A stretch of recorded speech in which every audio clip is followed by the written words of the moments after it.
네, 반갑습니다. 이번 영상은, 뭐랄까, 새롭게 항공정비사를 준비하는 사람들에 대한 영상이 더 많았는데, 이번에는 이제 항공정비사를 준비했다가, 지금 나이도 그렇고, 정말 애매한 상황에 처해진 그런 분들을 위해서 새로운 직업 또는 이렇게 준비했으니까 갈 수 있는 곳이 있다는 걸 알려드리기 위해서 한번 가져와 봤습니다. 보통 이거는 물론 군대 갔다 온 친구들에게도 많이 이야기를 해줬던 내용들 중에 하나인데요. 군대 갔다 왔던, 군대 가지 않았던, 상관없이 생각해보니까 지금, 20살 친구들이 군대 갔다 왔을 때 또 지금처럼 상황이 안 좋을 수도 있으니 일단 영상으로 남겨 놓으면 좋겠다라는 생각을 했어요. 그래서 한번 가져와 봤고요. 지금 보시면 알겠지만 제가 얘기하는 건 다시 군인으로 들어가자입니다. 이게 무슨 말인가 하냐면 지금 육군에는 회전익 항공기 조종준사관이라는 게 있어요. 지원 자격을 보면 요 화면은 어디서 얻을 수 있냐면 육군 모집 홈페이지에 가서 모집 과정별 소개로 가면 장교 과정이 있어요. 그 중에 왼쪽에 준사관 과정을 클릭하면 두 가지가 있어요. 회전익 항공기 조종준사관이 있고 경력직이 있는데 이제 보통 이제 경력직은 그렇게 항공운항 준사관이라고 해서 경력이 있는 사람이 들어가는 거고 그거 말고 회전익 항공기 조종준사관 일반 이렇게 되어 있는 게 있어요. 그걸 클릭하시면 이러한 페이지가 나오는데 잠깐 보고 다음 이제 모집 요강도 한번 보겠습니다. 지원 자격은 고졸 이상이고요. 제가 알기론 이게 전문대졸이나 대졸 이상이었던 걸로 알고 있는데 고졸 이상으로 바뀌었어요. 그리고 임관일 기준으로 만 50세 이하인 자, 그러니까 거의 나이 제한이 없다는 얘기죠. 그죠? 만 20세 이상이고 고등학교 이상 학력 수지자는 현역, 군필자, 미필자 상관없이 지원이 가능합니다. 됐죠? 예전에는 군필자 또는 부사관이나 장교에서 2년 이상 근무했던 그런 이상 인자였는데 이제 상관없이 지원이 가능해요. 그냥 바로 20살 넘고 고등학교 졸업했으면 바로 준사관으로 갈 수 있는 겁니다. 많이 완화된 거예요. 제가 봤을 때. 지원서는 모집 홈페이지에서 하시면 되는 거고 전반기가 1월, 후반기가 6월입니다. 선발시험은 필기, 그 다음에 영어, 체력, 면접, 신체검사, 신원조회 이렇게 되어 있고요. 양성교육 33주 하고 나서 준위로 임관을 하는 겁니다. 전문 분야 기술 자격증이라는 것은 조종, 그죠? 자가용, 운송용 이런 것들 이야기하는 거고요. 우방국 해외 영수 기회 부여가 있다고 하네요. 선발 담당관 전화번호랑 이런 것들이 나와 있고요. 그리고 이제 모집 공고 중에 그 공고문을 보려면 공지사항으로 다시 홈페이지로 가셔서 공지사항 모집 공고 장교 이렇게 가시면 20년 전반기 회전익 항공기 조종 준사관 모집 공고가 있어요. 그래서 이제 올해 모집 1월 모집은 끝났죠? 지났기 때문에 전반기 회전익 조종 준사관은 36명을 선발했습니다. 36명을 선발할 계획입니다. 아직 최종 평가가 끝나진 않은 것 같고요. 자, 지원서는 1월 10일부터 1월 20일까지 받았었네요. 지났죠? 자, 이걸 좀 일찍 고민을 많이 했는데, 어찌됐든 1월에 이걸 영상을 찍었더라도 준비가 안 되셨을 거니까, 6월을 한번 늘어보도록 하죠. 네. 평가 후 요소 및 배점은 총 100점에서 간부 선발 도구가 20점, 국사가 5점, 영어가 20점, 공인 성적으로 대체할 수 있는 걸로 되어 있는 것 같고요. 체력 검정은 국민 체력 검정 이런 게 있어요. 이따가 다시 한번 언급하도록 하고요. 자격증이 5점, 면접이 50점, 신체 검사는 합격과 불합격, 최종 선발 시 신원조사가 반영된다. 이렇게 되어 있습니다. 간부 선발 도구는 1차 평가만 적용한다. 라고 되어 있습니다. 1차와 2차가 이렇게 있고요. 그 다음에 체력 검정은 여기 밑에 있네요. 국민체력인증센터. 요즘에 다 군에서 선발할 때 국민체력인증센터에서 뭐 등급 받아서 네, 이렇게 선발을 하고 있습니다. 신원조사는 뭐 여러분들이 서류 내거나 조사하면 다 나오는 거니까 조사하면 다 나오죠. 그죠? 자, 지원 자격 보겠습니다. 아까도 언급했지만 임관일 기준으로 만 20세 이상 50세 이하인 자, 저도 지금 갈 수 있다는 얘기예요. 고등학교 이상의 학교를 졸업한 자, 이와 같은 수준 이상의 학력자. 됐죠? 임관 후 의무 복무 기간은 10년입니다. 그러니까 만 50세에 들어갔어도 정년 60세까지 일할 수 있다는 얘기예요. 할만한데? 네, 여튼. 자, 세부 계획은 이렇습니다. 그 6월달은 조금 달라질 수 있으니까 그때 보시도록 하고요. 좀 특이한 게 선발 후 2개 기수를 운영해요. 그래서 1기는 5월부터 그리고 2기는 6월부터 이렇게 시작을 하네요. 자, 지원 절차 및 평가 방법은 육군보조 홈페이지 가서 보시면 되고요. 이거 다 직접 다운받아 보시는 것을 추천합니다. 넘어갈게요. 그 지원서도 엄청 자세하게 설명이 되어 있는데 제가 불필요한 건 뺐거든요. 그래서 보시면 될 것 같고요. 중요한 것만 이야기하고 넘어갈게요. 자, 보겠습니다. 1차 평가는 필기평가, 간부선발 도구가 있고요.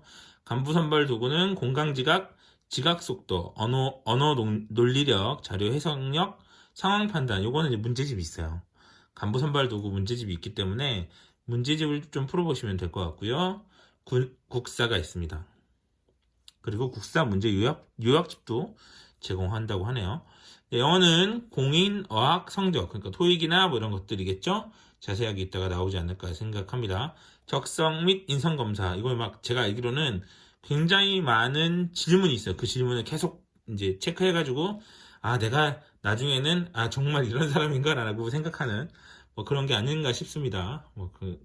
보는지는 모르겠지만, 네. 자, 보겠습니다. 2차 평가는, 그 체력 인증서 대체가 가능하고 인증서의 유효 기간이 6개월이에요. 그러니까 6개월마다 사실은 체력 인증을 하셔야 된다는 거죠. 그렇게 알고 계시면 될 것 같고요. 신체 검사는 국군 수도병원, 국군 대전병원, 뭐 여기 보시면 네, 거주 지역에 맞춰서 국군 양주병원 이렇게 세 군데서 신체 검사를 볼 수 있다. 그 다음에 여성은 수도병원 또는 대전병원에서만 가능하다 라고 되어 있네요.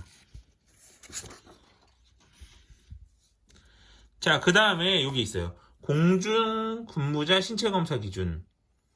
요게 이제 여기 있거든요. 요거는 이제 잘 보시면 될 것 같고요. 신장과 체중에 의한 신체 등위도 보셔야 될 것 같습니다. 1급과 2급, 3급은 심의 결정으로 합격을 판단한다 라고 되어 있습니다. 네, 이런 것들 자세한 거는 또 직접 보시면 되겠고요. 네, 국가관 안보관 이런 거 면접에서 본다. 인성검사 본다. 그 다음에 신체 균형, 발성, 발음, 지원 동기 뭐 이런 거 본다. 자, 우리가 중요한 거는 이제 영어 국사죠. 네. 국사는 1차 평가 시 지원자의 획득 점수, 영어는 제출된 공인 어학 성적 점수 반영, 공인 성적은 알다시피 2년 이내의 응시 성적이고요. 토익은 최소 399점, 탭스는 이렇고요. 독보는 39점. 네. 399점만 있으면 된대요. 네. 이건 이제 가장 낮은 점수. 요 이하는 지원할 수 없다라는 얘기인데요. 높아야 됩니다. 좋습니다. 자격증은 조종과 관련된 자격증 중 본인에게 유리한 자격증 한 개만 적용된다고 되어 있고요. 이것도 이 종이에 자세하게 나와 있을 거로 판단해서 빨리 넘어가도록 하겠습니다. 네, 뭐 이렇게 해서 붙임이 굉장히 많은데요. 붙임 중에도 불필요한 건 뺐습니다. 그래서 여러분들이 보셔야 될 것만 한번 가져와 봤습니다. 자, 1차 평가 다시 가시면 5개 과목이 언어 논리 5.7, 자료 해석 5.7, 공감 지각 2.3, 지각 속도 2.3, 상황 판단 4.0 이렇게 되어 있습니다. 공익 영어 성적 제출 중에 토익 850, 탭스 700, 토플 99 이상 이렇게 되면 1등급으로 20점 만점을 받고 가는 거고, 이제 그 아래의 등급은 이렇게 1점씩 내려갑니다. 1점씩밖에 안 깎이네라고 생각할 수 있지만, 보통 이런 시험은 0점 몇 점 차이로 합격과 불합격이 결정됩니다. 그러니까 1점이 되게 아쉬운 겁니다. 체력 검정도 만점이 20점, 나머지는 이렇게 되어 있죠. 3등급 이상은 만점으로 처리. 1, 2등급은 최종 심의관 심의할 때 긍정적으로 평가한다는 건 동점자가 있으면 그렇게 잘 해주겠다라는 거죠. 자, 자격증 보겠습니다. 자, 이게 중요한데요. 우리가 지금 항공정비를 준비했던 사람들의 경우는 조종사는 없어도, 그죠? 항공정비사 면허는 있을 거란 말이에요.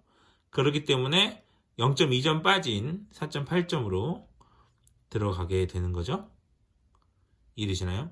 네, 좋습니다. 4.8점이란 얘기예요. 여기에 기술사를 만약에 땄다, 그럼 이제 5점인데 0.2점 차이로 기술사를 공부하는 것보다는 저는 이제 국사나 영어 점수를 올리는 게 더 낫다고 판단합니다. 왜냐면 영어 점수는 1등급과 2등급 차이가 2점 차이가 나요. 그죠? 그렇기 때문에 이거 다 있다 그러면 기술사까지 도전하는 것도 괜찮지만, 기술사가 사실 합격자가 진짜 없거든요. 그렇기 때문에 거기에 도전하는 것보다 좀 더 다른 쪽에 자질을 키우는 게 더 낫지 않겠나라는 생각이 듭니다. 그렇다고 해서 다른 자격증이랑 크게 차이가 나지 않아요. 기능사가 4.4점이기 때문에 없는 것보다 낫습니다. 무슨 말인지 이해되시죠? 없는 것보다 나으니까 나는 나 지금 학교를 다니는 도중이라도 나는 조종사 한번 돼볼래 라고 생각하시면 기능사라도 따서 도전하시는 것도 나쁘지 않다고 생각합니다. 저는 그래요. 정비사와 조종사에 여기까지 하겠습니다. 알아서 판단하시면 될 것 같습니다.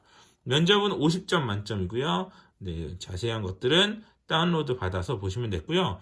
그 다음에 여기 중요한 것은 고등학교 출결이 5점이 들어간다는 겁니다. 50점에 5점이 들어가기 때문에 고등학교 출결이 좋은 친구들이 점수를 많이 가져가겠죠. 여기서 많이 판가름이 나겠지만, 여기 보시면 성실성에 5점이라는 점수가 들어갑니다. 그리고 이렇게 돼 있죠. 넘어갈게요. 그래서 요 평가 요소별 배점 기준, 요게 진짜 중요한데 여러분들 잘 보시면 좋겠습니다. 제출 서류 같은 경우는 이런 것들이 있어요. 이거 전부 다 첨부되어 있고요. 여러분들이 작성만 하시면 되고, 마지막에 우편으로 보낼 수 있는 주소까지, 그러니까 그것까지 어떻게 넣으세요까지 다 나와 있기 때문에 여러분들은 거기에 맞춰서 넣기만 하시면 돼요. 자, 체중에 따른 신체 등위는 이렇게 되어 있습니다. BMI는 저거 측정하면 되죠. 그 헬스장 가면 측정해 주는 거 있잖아요. 그거 측정하시면 되는 거죠. 직접 계산하셔도 되고, 여기 보시면 계산 방법이 있어요. 몸무게 나누기 신장 이렇게 있는데, 요거 이제 말고 우리 측정하는 걸로 측정하셔도 될 것 같죠? 그 다음에 개선된 체력 평가는 아까 말씀드렸던 국민 체력인증센터로 인증이 된다 라고 되어 있죠. 이런 것들. 그래서 보면 왜 예전에 군대에 들어가려고 하면 윗몸 일으키기, 팔굽혀펴기, 그 다음에 오래 달리기 이 정도였는데, 지금은 근력, 유연성, 근지구력, 심폐지구력, 민첩성, 그 다음에 순발력 이렇게 해서 등위가 나옵니다. 1종목 불합격, 2종목 불합격 이런 식으로 나옵니다. 그래서 이걸로 변했다라고 알고 계시면 되겠습니다. 그래서 얼마나 친절해요. 국민체력인증센터 운영 현황까지 다 제공을 해주네요. 저희 집에서 제일 가까운 곳은 송파가 되겠네요.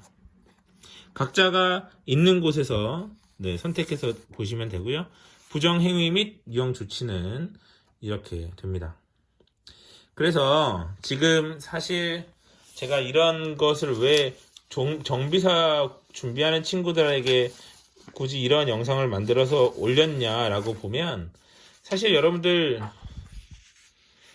조종사 준비랑 조종사를 기본적으로 준비했던 사람과 또는 항공정비 부사관을 준비했던 사람과 다시 정리할게요. 정비사를 준비했던 사람과 그 다음에 항공정비 부사관을 준비했던 사람과 준비할 것이 크게 다르지 않다는 거예요. 그런데 지금 시기가 어려운 시기 아니에요, 그죠? 취업이 어려운 시기인데, 물론 여기 보시면 19년 경쟁률은 11대 1이라고 되어 있어요. 보이시죠? 11대 1이라고 되어 있는데, 이거 사실은 조금만 준비하면, 그죠? 정비사와 조종사의 차이는 저는 조금 크다고 생각하거든요. 물론 정비사도 군에 갔다가 나오면 정비를 할 수 있어요. 조종사도 군에서 10년 이상 근무하면 나와서 조종을 할 수 있습니다. 그런데 여러분들이 느꼈을 때 정비사와 조종사의 차이는 분명히 있다고 생각이 들거든요. 그리고 지금 예를 들면 이런 거죠. 지금 우리 친구들 나이가 이걸 듣는 사람들 중에 30 또는 그 이상이에요. 그런데 나는 항공정비사가 될 준비까지 다 됐어. 그런데 문제는 안 뽑아요. 이럴 때 고민을 좀 해보시면 어떨까라고 생각해봤어요. 이런 얘기를 누가 해주겠어요? 야, 그냥 버텨. 그런 상황에서 버티면 좋은 날이 오지 않겠어? 뭐 이런 이야기를 하는 것보다 조금은 현실적인 대안을 주는 게 좋겠다고 생각을 했어요. 그래서 이제 저한테 상담하러 온 친구들에게도 이야기를 해줬고, 일단은 내가 준비했던 정비사와 좀 다른 길을 이야기해준다는 것이 조금 그럴 수 있지만, 사실은 이런 상담을 해서 조종사로 바뀐 친구들 중에 후회하는 친구를 한 번도 본 적이 없거든요. 그래서 여러분들 중에서도 혹시나 나는 항공정비사가 꼭 될 거야 라고 생각하는 친구들은 말씀드렸던 것처럼 버티면 되는 거고요. 아니다, 나는 그래 일단 뭐라도 도전해보고 싶어, 또는 있는 걸 가지고 한번 해볼래 라고 생각하시는 분들은 저는 개인적으로 조종준사관도 괜찮다고 생각합니다. 자, 조종준사관이 되면 아까 여기 써있는 것처럼 10년을 근무해야 돼요. 10년 이상 근무를 해야 된다면 저는 20년 이상 근무하고 연금 혜택을 받으면서 다시 20년 후에 하고 싶은 걸 해도 되고, 아니면 다른 곳에 조종사로 가도 돼요. 물론 저는 개인적인 생각으로는 아마 정년까지 하지 않을까 생각하긴 하지만, 물론 길은 많기 때문에 여러분들이 선택을 하는 겁니다. 그러나 알려주지 않는 것보다 알려주는 게 낫다고 생각했고요. 저는 개인적으로 좀 그렇게 생각하는 편이라, 여러분들이 선택은 여러분들이 하는 거지만, 그냥 동네 형이, 만약에 제가 동네 형인데 이런 부분에서 고민을 하고 있다면 이런 얘기를 해줄 것 같습니다. 난 여기서 나는 이게 끝인가? 라고 생각하는 사람들이 있다면 한 번 정도는 이런 길이 있다, 내가 아는 길 중에 이런 게 있는데 한번 가볼래? 라고 생각한다 해서 이제 찾아보면 이런 길이 있다는 거죠. 이거는 사실은 아는 사람은 아시겠지만 모르는 사람도 많아요. 물론 이게 되게 쉬운 건 아니에요. 물론 쉬운 건 당연히 아니겠죠. 조종사인데. 물론 자꾸 물론이란 말을 써서 그런데, 조종 훈련을 하다가 포기할 수도 있어요. 그러나 그 기간이 의미가 없지 않을 것 같다는 거죠. 그래서 저는 이제 뭐 저를 찾아왔던 친구들한테 다는 이런 얘기는 해주진 않았고요. 이런 얘기를 들을 수 있다고 판단되는 친구들에게 해줬었습니다. 그래서 이 영상을 보는 친구들 중에도 아이 뭐 이런 뜬금없는 소리를 해 라고 생각하는 사람들은 정비사로 그냥 계속 도전하셔도 되고요. 이런 길이 있었네? 나도 한번 해볼까? 라고 생각하시는 분들은 도전했으면 좋겠는 마음으로 이제 이렇게 영상을 만든 거니까 여러분들 좀 잘 봐주시면 좋겠고요. 네. 영상은 여기까지 찍을 겁니다. 그리고 앞으로 이러한 직업들에 대해서 제가 조금 더 이야기할 게 있다면 이런 식으로 한번 남겨보도록 할게요. 되셨죠? 네. 힘내시고 열심히 준비하시고 또 열심히 좋은 일이 생길 수 있도록 준비해 놓는 게 저는 맞다고 생각합니다. 물론 저도 제 앞가림을 잘 못하고 이런 얘기를 하는 거지만 그래도 네. 이런 사람들이 있다. 그리고 이렇게 생각하는 사람들이 있으니 열심히 하셨으면 좋겠습니다. 영상 여기까지 하겠습니다. 더 좋은 영상으로 여러분들과 함께하는 그날까지. 그리고 아시죠? 구독과 좋아요, 알람 설정, 댓글 아주 난리를 쳐주세요. 네, 여기까지 하겠습니다. 감사합니다.